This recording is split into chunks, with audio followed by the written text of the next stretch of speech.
Conte de sagesse orientale pour des temps difficiles. Dans cette vidéo, je vais partager une parabole fascinante originaire de la Chine ancienne, qui aborde des questions fondamentales de la vie. Cette parabole nous apprend que tout ce dont nous avons besoin pour comprendre et résoudre les questions de la vie est déjà en nous. Ce message, transmis à travers l'histoire du sage chinois Feng Chan, est unique en ce sens que chacun peut l'interpréter à sa manière. Comme disait Bouddha, la vérité est ce qui est utile, et chacun de nous a sa propre vérité, façonnée par son expérience personnelle et sa perception. La parabole raconte l'histoire d'un empereur chinois qui aimait observer la vie de ses sujets depuis la fenêtre de son palais. Il prenait plaisir à regarder les palefreniers s'occuper des chevaux, les soldats perfectionner leurs compétences, les jardiniers entretenir les jardins, et les marchands faire leurs affaires sur la place. Chaque semaine, 2 jours étaient consacrés par l'empereur aux affaires judiciaires, attirant des gens de tout le pays. Il tranchait divers différends, y compris des conflits entre voisins, des litiges fiscaux, et des questions importantes entre villes et provinces. Dans ces affaires, sa décision était sans appel. Mais même en s'occupant des affaires de l'État, l'empereur ne pouvait se défaire des réflexions inspirées par ce qu'il voyait de sa fenêtre. Ces réflexions suscitaient en lui toujours plus de questions. Pourquoi certaines personnes sont-elles sages tandis que d'autres sont ignorantes ?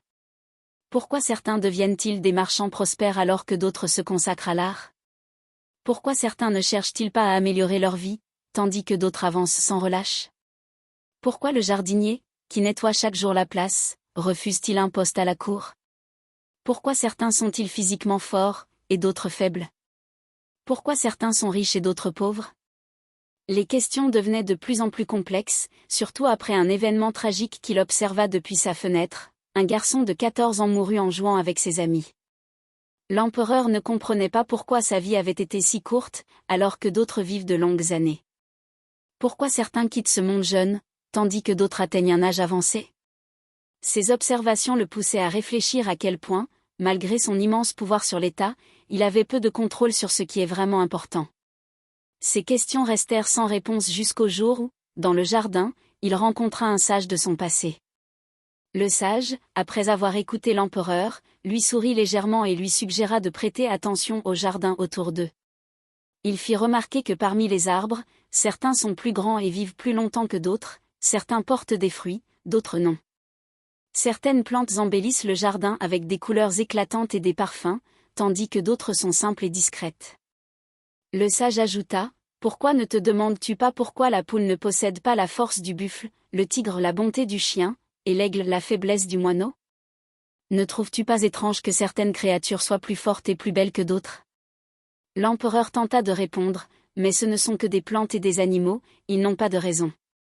Nous mangeons leurs fruits, ils font partie de la nature, et tout est clair avec eux.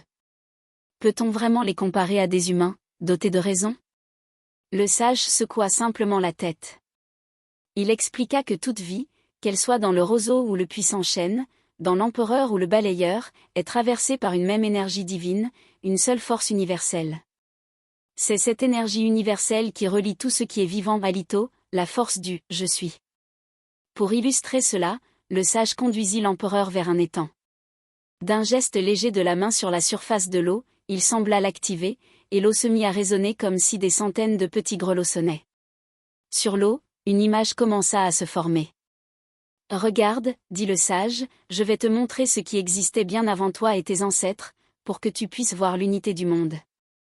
Tu verras non seulement des êtres humains, mais aussi des plantes, des minéraux, des planètes et des animaux, et ils font tous partie de ce grand tout. » L'empereur observa, fasciné, les scènes de civilisation ancienne apparaître à la surface de l'étang, des scènes qui n'avaient jamais été imaginées en son temps. Il vit des appareils volants se déplacer sans l'aide d'animaux, d'énormes navires traversant les mers. Des hommes et des femmes se déplaçaient rapidement sur la terre, menant une vie que l'empereur ne comprenait pas. Le sage expliqua que cette civilisation avait existé bien avant tout ce que l'empereur pouvait connaître. Puis le sage invita l'empereur à regarder encore plus loin dans le passé. L'empereur vit des foules de gens dispersés à travers la planète, des groupes d'hommes et de femmes discutant de la force cachée en chacun. Il parlait de la nature, de sa beauté, de cette force intérieure qui apporte la liberté de vivre dans le monde sans en être dépendant. Une nuit, comme le montra le sage, ces hommes et femmes menèrent leurs proches vers certains endroits précis. Soudain, le tonnerre éclata, le ciel s'illumina d'éclairs, et en quelques instants, la surface de la terre commença à changer. Des vagues hautes de plusieurs kilomètres balayèrent des régions entières, engloutissant des villes. D'énormes civilisations furent détruites, d'anciennes terres disparurent sous les eaux, et de nouvelles émergèrent à leur place. L'empereur, captivé par ce qu'il voyait, regardait l'histoire se dérouler devant lui, réalisant qu'il touchait quelque chose qui dépassait son pouvoir et sa compréhension. À la surface de l'étang, l'empereur vit les survivants faire preuve d'une force et d'un courage étonnants. Ils apprenaient à se connaître et à vivre en harmonie avec la nature, guidés par des mentors sages. Les plantes et les arbres reprenaient racine, mais il leur faudrait des années pour repousser. Parmi les petits groupes dispersés aux quatre coins du monde, des enfants naissaient, en grandissant, se posaient des questions profondes: d'où venons-nous? Où allons-nous? Quand les parents tentaient d'expliquer ce qu'ils savaient à leurs enfants, ils se heurtaient à de l'incompréhension. La jeune génération ne pouvait croire à ces histoires sans preuve tangible devant elle. Certains jeunes décidèrent de partir fonder leur propre société ailleurs. Les civilisations restantes s'éteignaient peu à peu, comme si elles se dissolvaient dans les eaux du temps. Finalement, les images sur la surface de l'étang commencèrent à s'estomper et disparurent progressivement. Le sage expliqua à l'empereur: ceux qui survivent doivent avancer, continuer leur chemin. Les sages qui guidaient ces gens étaient comme une source d'énergie, nourrissant chaque nouveau cycle. Ils étaient, en quelque sorte, le carburant nécessaire pour chaque tournant de l'histoire. L'empereur, cependant, était confus. Il cherchait à comprendre pourquoi les gens dotés de profonde sagesse et d'harmonie intérieure ne restaient pas pour maintenir l'ancien monde. Le sage répondit que chaque cycle de vie nécessite de l'énergie. Les gens naissent incapables de subvenir à leurs propres besoins, et ils meurent souvent en revenant à cet état d'impuissance. Tout ce qui est vivant suit les cycles de la nature, qui obéissent au rythme de la planète. Ceux qui se connaissent eux-mêmes et comprennent leur lien avec tout ce qui est vivant jouent un rôle essentiel dans la préservation de cette unité. Ils assurent la continuité et la cohésion, soutenant la vie même dans les temps catastrophiques. Ces personnes ne sont pas forcément bonnes ou mauvaises, expliqua le sage, elles sont simplement de l'énergie. Elles peuvent être des papes ou des empereurs, des simples fonctionnaires ou des guerriers, mais leur rôle est d'être un pont, un lien, un fil qui traverse l'histoire humaine. Puis le sage donna un exemple: pense à ton balayeur. En ce moment, il est comme une graine, une jeune énergie. Peut-être qu'à une autre époque, il deviendra un arbre robuste aux branches puissantes. Mais pour l'instant, tu dois l'accepter tel qu'il est. La sagesse consiste à ne pas essayer de transformer les gens en autre chose qu'eux-mêmes, mais à accepter leur véritable nature et à comprendre que chacun a un rôle qui lui est propre. Le sage rappela à l'empereur: tu n'arraches pas de ton jardin toutes les plantes qui ne ressemblent pas à des chênes, n'est-ce pas? Tu cherches à créer une harmonie entre les herbes, les fleurs et les arbres, parce que tu comprends que chacune a sa propre raison d'être. Il ajouta que même les roses ne cherchent pas à devenir des chênes, elles veulent rester des roses. La tâche du jardinier est de maintenir cette diversité, et non d'essayer de façonner toutes les plantes selon un même modèle. Le sage poursuivit: il en va de même pour les gens dans ton empire. Tu ne peux pas forcer un balayeur à cesser d'être balayeur ou éliminer tous les pauvres comme s'ils n'avaient pas leur place dans ton empire. Tu peux les nourrir, mais ce n'est qu'une solution partielle. Ton rôle n'est pas de nourrir chacun toi-même, mais de créer les conditions dans lesquelles chacun pourra obtenir de la nourriture par ses propres moyens. Ainsi, le sage tenta d'expliquer à l'empereur que la véritable bienveillance envers le peuple ne consiste pas à soutenir tout le monde de manière égale, mais à donner aux gens l'opportunité de se développer et de trouver leur chemin, en s'appuyant sur leur propre force et sur les lois naturelles. Toute civilisation qui choisit de nourrir son peuple en partant du principe que celui-ci ne peut pas prendre soin de lui-même est vouée à l'échec. Une personne incapable de se débrouiller seule commence lentement à dépérir, devenant ainsi une part de la sélection naturelle. Un animal qui ne peut se défendre devient une proie, et une plante qui n'atteint pas le soleil ou l'eau retourne à la terre.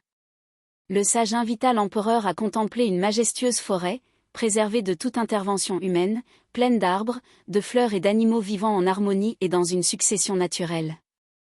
Il lui montra que la vie sur Terre apprend et évolue selon son propre cycle. L'empereur objecta que l'homme est bien au-dessus de tous les autres règnes de la nature, car son esprit est bien plus développé. Le sage lui demanda d'où lui venait cette certitude que l'homme surpassait les minéraux, car les pierres ne se plaignent pas, ne cherchent pas à posséder ce qui ne leur appartient pas et ne se détruisent pas entre elles. Le règne minéral, dit-il, se fond dans la nature sans troubler sa paix. Et peut-être l'homme ne dépasse-t-il pas la nature, mais à un certain moment, peut devenir une partie d'elle. L'empereur considéra ces paroles comme impensables, mais le sage lui rappela que bien des choses que nous imaginons peuvent exister. Quand l'empereur aborda la question de l'aide à apporter à ces sujets frappés par les inondations, le sage s'interrogea sur la raison pour laquelle les gens s'installent au bord de l'eau, s'exposant au risque d'inondation. Au lieu de s'intégrer dans la nature, il semble lui lancer un défi. Le sage expliqua que les forces de la nature, semblables à des centaines de milliers de chevaliers invisibles, sont impossibles à stopper. Les gens instruits savent où il est sûr de bâtir des maisons et comment tenir compte des cycles naturels dans leur vie quotidienne.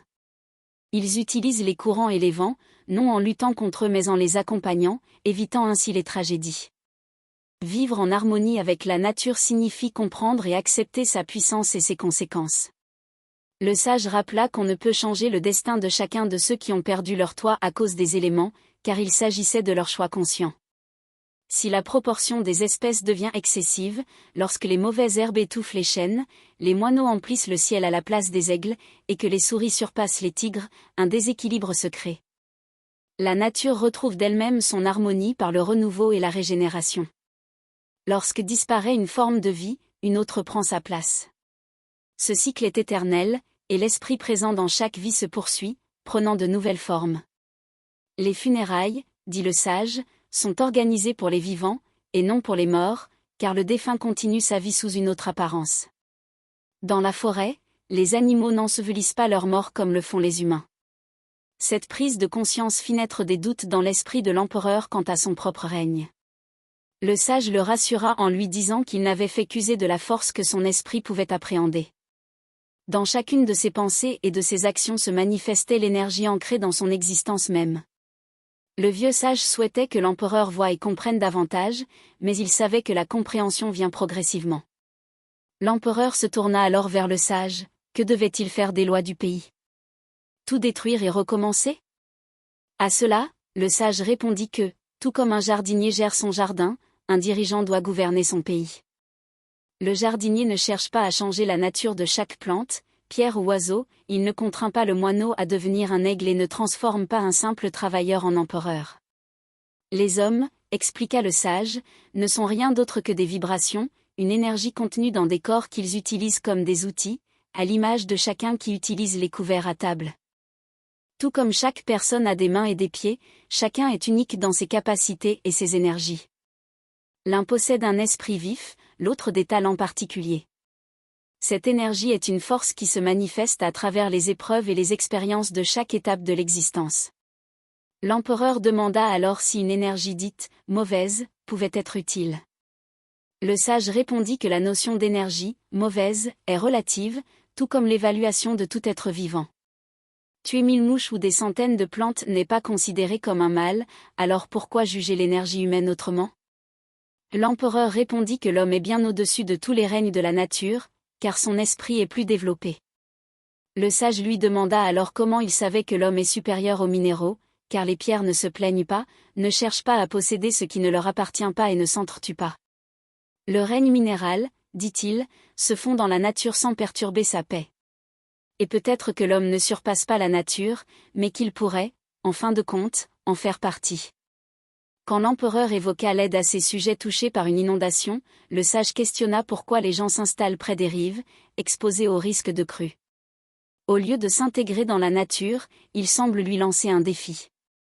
Le sage expliqua que les forces de la nature, semblables à des milliers de chevaliers invisibles, ne peuvent être arrêtées.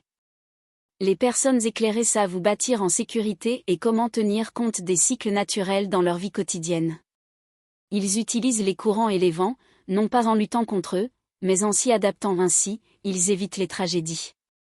Vivre en harmonie avec la nature, c'est comprendre et accepter sa force et ses conséquences. Le sage rappela qu'on ne peut changer le destin de chacun de ceux qui ont perdu leur foyer à cause des éléments, car c'était leur choix conscient.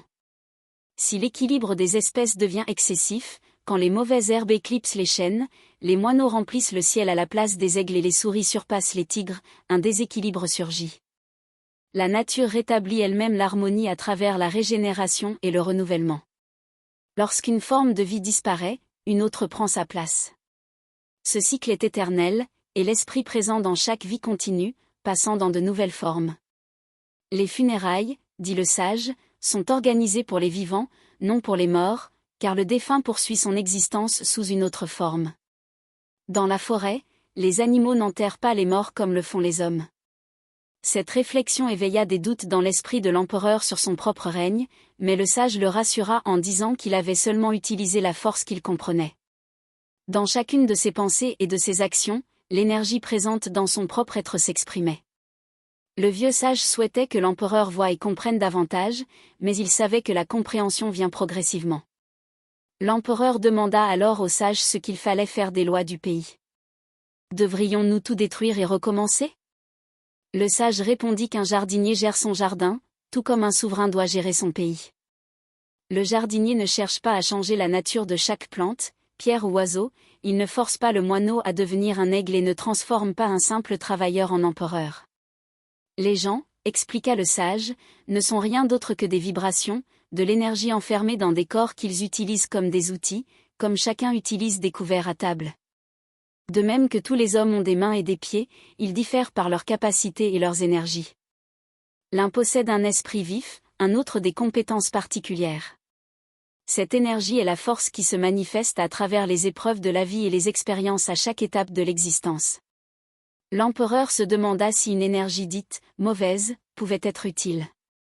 Le sage répondit que la notion d'énergie « mauvaise » est relative, tout comme l'évaluation de tout être vivant. Tuer des milliers de mouches ou des centaines de plantes n'est pas considéré comme un mal, alors pourquoi l'énergie humaine devrait-elle être jugée autrement ? Le sage montra que dans la nature, chaque élément vit en harmonie avec sa propre essence, l'aigle ne tente pas de nager, le poisson ne vole pas. Les plantes et les animaux s'adaptent instinctivement aux conditions qui les entourent, trouvant un ordre naturel. L'homme aussi en est capable, s'il apprend à écouter son intuition. Le sage insista sur le fait que le monde n'est pas encore prêt à vivre uniquement par l'intuition, et que les lois sont nécessaires pour ceux qui ne savent pas encore percevoir et comprendre les signes de la nature. L'empereur restait figé, repensant aux paroles du sage sur les hommes, comme des fils qui tissent la trame du monde. Quand chaque personne gagne en force et en sagesse intérieure, ce fil se renforce et le monde entier devient plus solide. Mais maintenant, après un séisme destructeur et un incendie, il semblait que cette trame se désintégrait sous ses yeux. Il comprit que le sage avait fait allusion à ce moment, le moment où le monde exige de chacun qu'il puise dans sa force intérieure profonde, sinon tout s'effondre autour. Dans ses cauchemars, il se voyait avancer dans la forêt, ressentant la puissante présence d'un géant, le sol tremblant sous ses pas, les animaux fuyant dans la panique. Il réalisa soudain que ce n'était pas qu'un rêve, la nature le mettait en garde, lui annonçant une catastrophe imminente. En se réveillant dans le palais, il perçut les murs se fissurer, le grondement de la destruction ébranlant le sol. La panique envahit le palais, les portes ne tenaient plus, les gens hurlaient et tentaient de fuir, mais personne ne pouvait échapper à la force implacable de la terre. L'empereur, peinant à garder son équilibre, avançait à travers les couloirs en ruine, s'efforçant de maîtriser sa peur. Quand le palais s'effondra complètement, il resta immobile près de l'autel de ses ancêtres, sentant la tension en lui atteindre son paroxysme. Enfin, tout s'apaisa.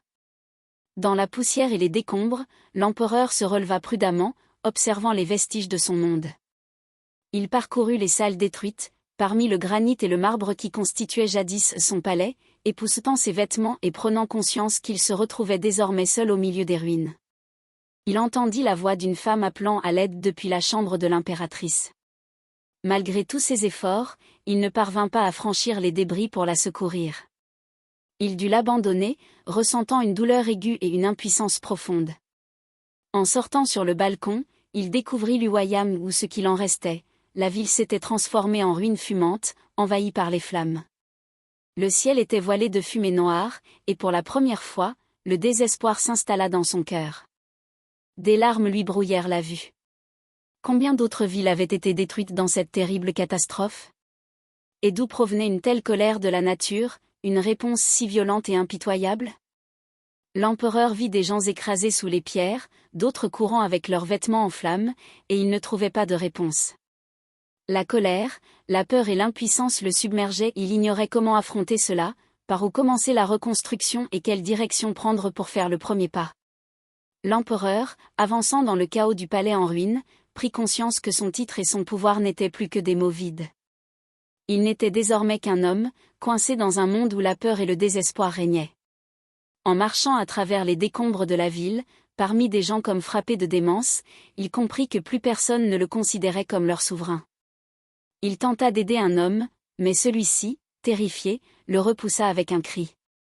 Il attrapa un enfant pour le tirer des débris, mais le garçon, pris de panique, se débattit et cria, et l'empereur, épuisé, le laissa près de la maison en ruine où gisaient ses parents. Il vit ses propres soldats en train de piller. En leur ordonnant d'arrêter, il se heurta à leur mécontentement et aux sabres dirigés contre lui. Dans son manteau poussiéreux, le visage couvert de boue, il était devenu un étranger même pour ses propres hommes. L'empereur recula précipitamment, perdant les derniers vestiges de sa dignité. Il retourna aux ruines du palais, là où autrefois son pouvoir prospérait, et entra dans le jardin intact, le seul coin épargné par les destructions. Ici, il ressentit le contraste entre la tranquillité de la nature et le chaos du monde qui l'entourait. Penché sur le ruisseau, il but de l'eau et laissa libre cours à ses larmes. Il se sentait complètement anéanti, son armée l'avait trahi, ses ministres avaient disparu, l'impératrice et ses enfants étaient peut-être morts sous les décombres. Tout ce qu'il avait construit avait été détruit. Des pensées le tourmentaient, dans quel état étaient les autres villes et les provinces du Sud étaient-elles encore intactes? Il réalisa qu'il avait perdu tout contrôle, et son chagrin s'intensifia jusqu'à en pleurer davantage. Soudain, il sentit une main se poser sur son épaule. C'était le vieux sage.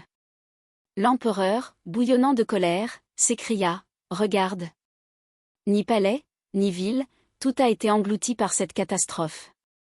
Ma femme et mes enfants sont morts, mon empire est en ruine.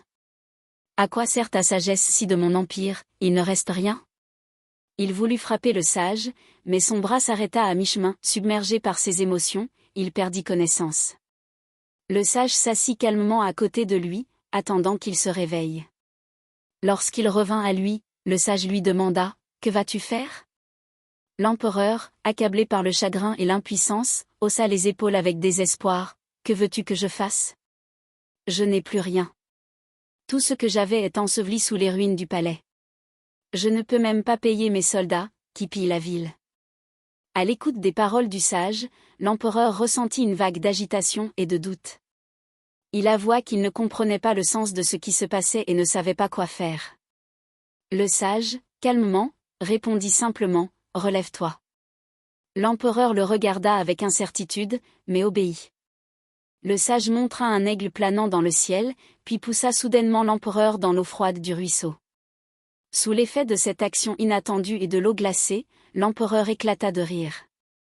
À cet instant, il se sentit simplement un être humain, ni souverain ni empereur, mais un être vivant. « Aide-moi à récupérer mon palais et ma ville, » supplia-t-il le sage. Ce à quoi le sage répondit, « Je peux seulement t'aider à voir, mais je ne peux pas faire le travail à ta place. Aussi difficile que cela puisse être, c'est toi qui dois reconstruire ce qui a été détruit. » L'empereur réfléchit aux paroles du sage, sans y trouver un sens clair. Il s'exclama presque, « Pourquoi suis-je ici ? Pourquoi tout cela m'est-il arrivé ?» Le sage expliqua patiemment, « Ne cherche pas des réponses à des questions qui ne font que te détourner de l'essentiel. Beaucoup se cachent derrière de telles réflexions pour éviter le véritable travail et la responsabilité. La vérité, c'est que tu es ici, car c'est ta réalité. Tu peux te plaindre, chercher des raisons, mais cela ne changera rien. » L'empereur ressentit de la frustration et de la colère, « Tu sais d'où je viens et pourquoi ? Dis-le-moi. » Le sage hocha la tête, « Je le sais, mais cette connaissance ne t'aidera pas à reconstruire la ville. Comprends ceci, le sens est d'accepter ta situation et d'agir, plutôt que de te poser des « pourquoi » sans fin. Tu es l'empereur, donc c'est à toi d'assumer la responsabilité de ce qui se passe. » Ces paroles firent taire l'empereur. Il réalisa qu'aucune explication ne lui rendrait sa force ni ne l'aiderait à affronter le chaos. Le sage ajouta, « Tout ce que tu dois savoir, c'est que tu es ici, et que seuls tes actes peuvent transformer cette réalité. Si tu te contentes de te plaindre et de douter, tu n'accompliras rien.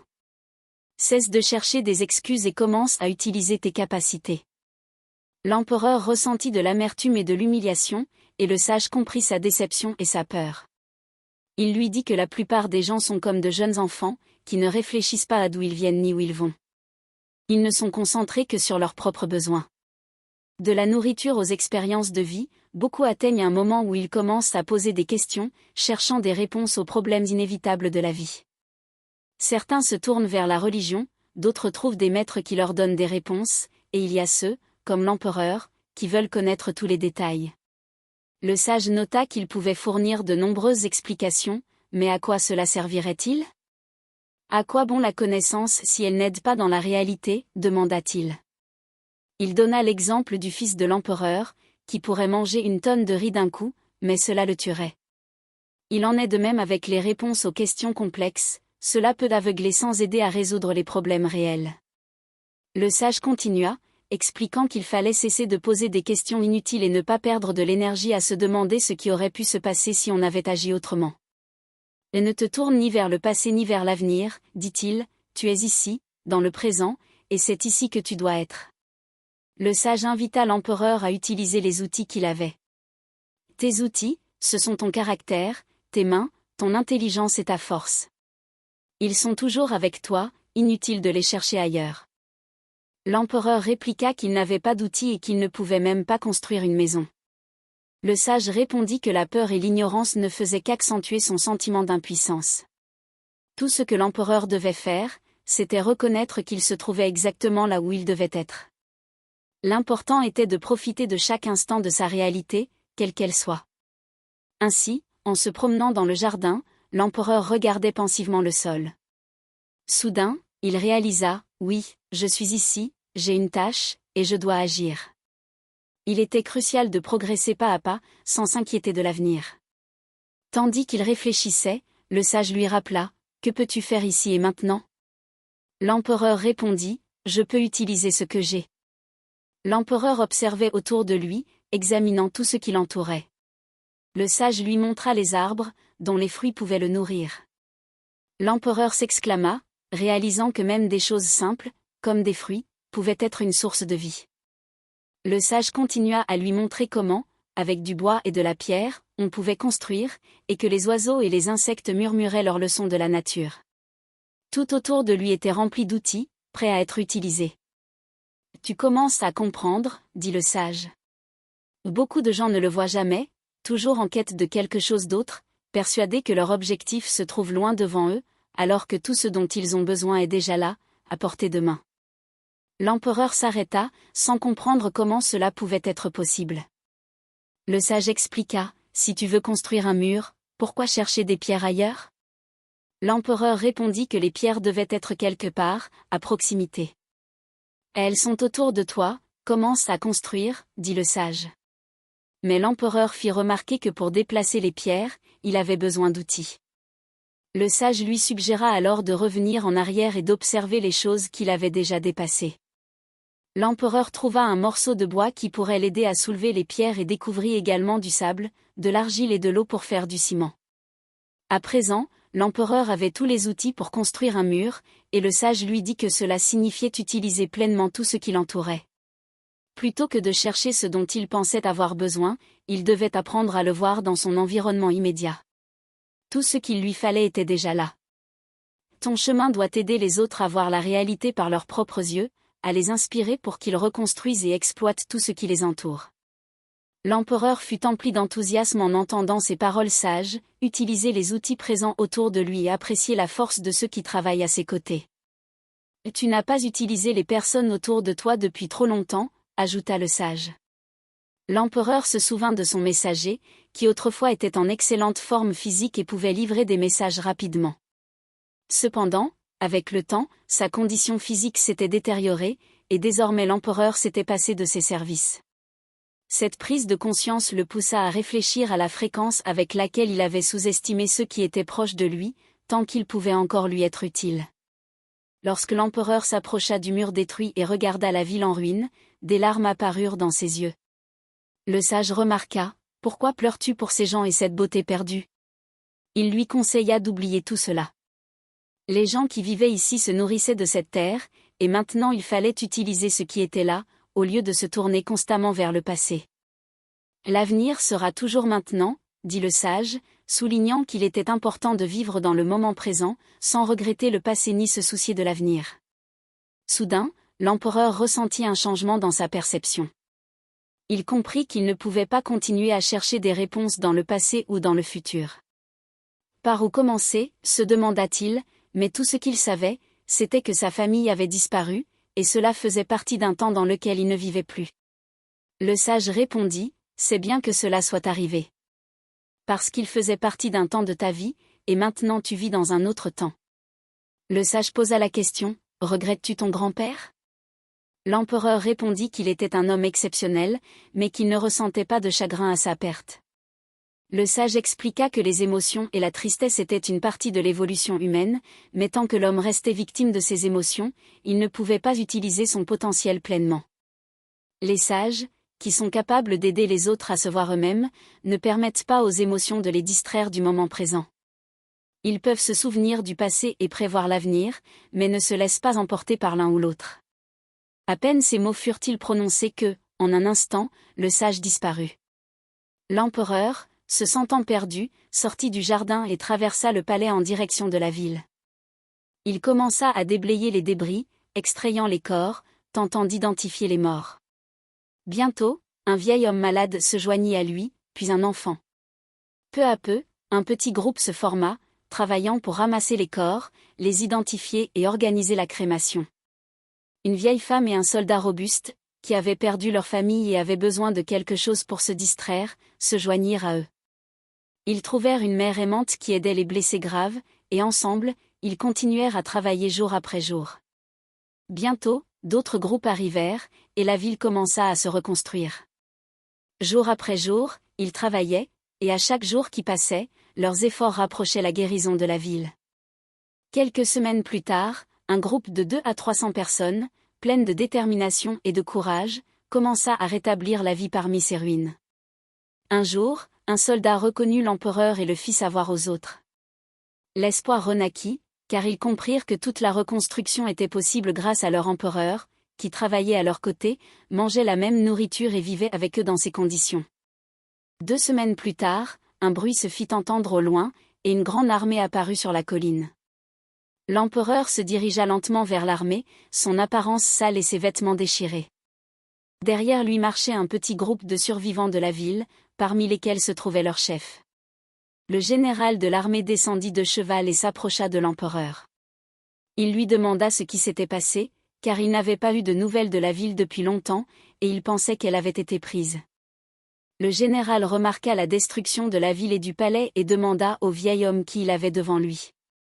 L'empereur, souriant, répondit, « Nous ne travaillons pas tous ensemble. » À ce moment-là, quelqu'un du groupe informa le général que l'homme devant lui était l'empereur.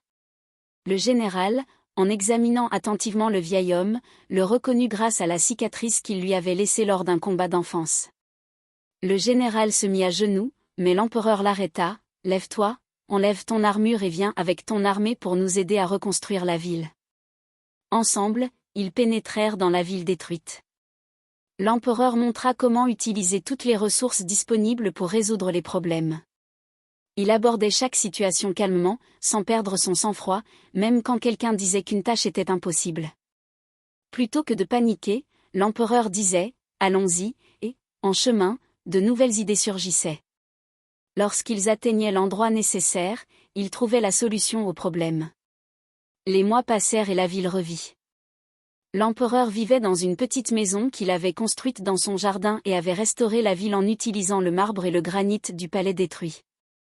L'empereur se tenait dans son jardin et regardait la ville, sentant la vie revenir, et il utilisait chaque instant pour faire le bien. Mais à un moment donné, il commença à se demander, et s'il lui avait péri? Qui aurait fait tout cela? À cet instant, il fut poussé par derrière et tomba dans l'eau du ruisseau. En se retournant avec un sourire, il aperçut le vieux sage, qui semblait être avec lui depuis toujours. Le sage lui dit, « Ne pense pas à d'où tu viens et où tu vas. La pensée est un outil, tout comme apprendre à marcher ou goûter sa première nourriture. C'est juste un premier pas, une première épreuve. Comprendre ce pas est important, tu dois apprendre à penser, mais tu dois aussi savoir quand arrêter et cesser de penser. Car si tu ne cesses pas de réfléchir, tu ne pourras pas te comprendre et tu ne pourras pas aider ton peuple. L'empereur sourit au sage, comprenant qu'il avait fait tout ce qu'il devait faire, et désigna la ville restaurée. Regarde la ville, elle est ressuscitée. J'ai donné toutes les pierres de mon palais pour la reconstruire. Mais l'empereur avoua aussi, je me sens seul, j'ai besoin de parler à quelqu'un. Le sage répondit, parle aux gens qui t'ont aidé. Mais ils ont peur de moi, dit l'empereur. Pourquoi vas-tu dans ton jardin? Pourquoi es-tu empereur? Demanda le sage. L'empereur, un peu perdu, répondit, je ne sais pas, allons dans la ville, proposa le sage. Et lorsqu'ils se rendirent dans la ville, le soldat qui avait aidé l'empereur les accueillit chaleureusement, tout comme le teinturier, et tout autour, les gens souriaient et les accueillaient avec chaleur. L'empereur aperçut un garçon qu'il avait autrefois sauvé des décombres et traversa les rues de la ville, sentant la chaleur des gens autour de lui. Le sage remarqua que l'empereur se sentait bien parmi les gens et lui dit, « Les gens n'ont pas peur de toi.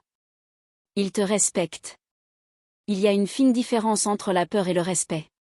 Ces gens te respectent maintenant pour ce que tu es, expliqua le sage.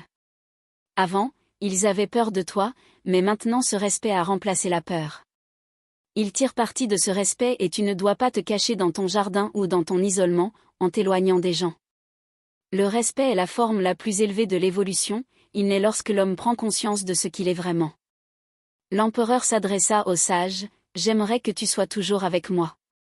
Tu me donnes confiance et tranquillité. » Le sage sourit, « Tu penses que tu reçois de moi de la confiance? Ceux qui t'entourent ressentent la même chose envers toi, répondit le sage. Je n'y ai jamais pensé, s'exclama l'empereur. Le sage répondit, tu es empereur, et moi, je suis simplement un sage. Ce n'est qu'une question de terminologie. Tu dois utiliser ce que tu es. À ce moment-là, un petit garçon s'approcha de l'empereur, qui était encore debout, observant le sage s'éloigner. Le garçon tira son manteau et demanda, « Empereur, peux-tu me dire d'où je viens? Qui suis-je? Où dois-je aller ?» En repensant à cela, j'ai essayé de comprendre si j'avais fait les bons choix. Les réponses que j'ai trouvées dans cette parabole me rappellent que nous sommes toujours là où nous devons être et que nous faisons ce que nous devons faire. En chacun de nous réside tout ce dont nous avons besoin pour accomplir notre mission dans cette vie. Ces mots sont venus à moi au moment où j'en avais le plus besoin. Je suis très exigeante envers moi-même, et cela se reflète parfois sur ceux qui m'entourent. C'est particulièrement vrai pour mes enfants. Il me semble que je veux souvent les transformer en ce que je pense qu'ils devraient être, oubliant qu'ils sont venus dans ce monde tels qu'ils sont. J'oublie que les chênes et les roses, les tigres et les chiens, les aigles et les moineaux tous sont beaux à leur manière et sont venus dans ce monde pour des objectifs différents. C'est un rappel de l'importance de respecter leur individualité plutôt que de tenter de les changer. J'apprends de mes propres erreurs, je lis des livres et j'espère que ce que je partage ici sera utile pour vous aussi. Abonnez-vous à ma chaîne. Je souhaite créer une communauté de personnes qui aiment aussi lire et explorer ce monde sous différents angles. À bientôt dans de nouvelles vidéos.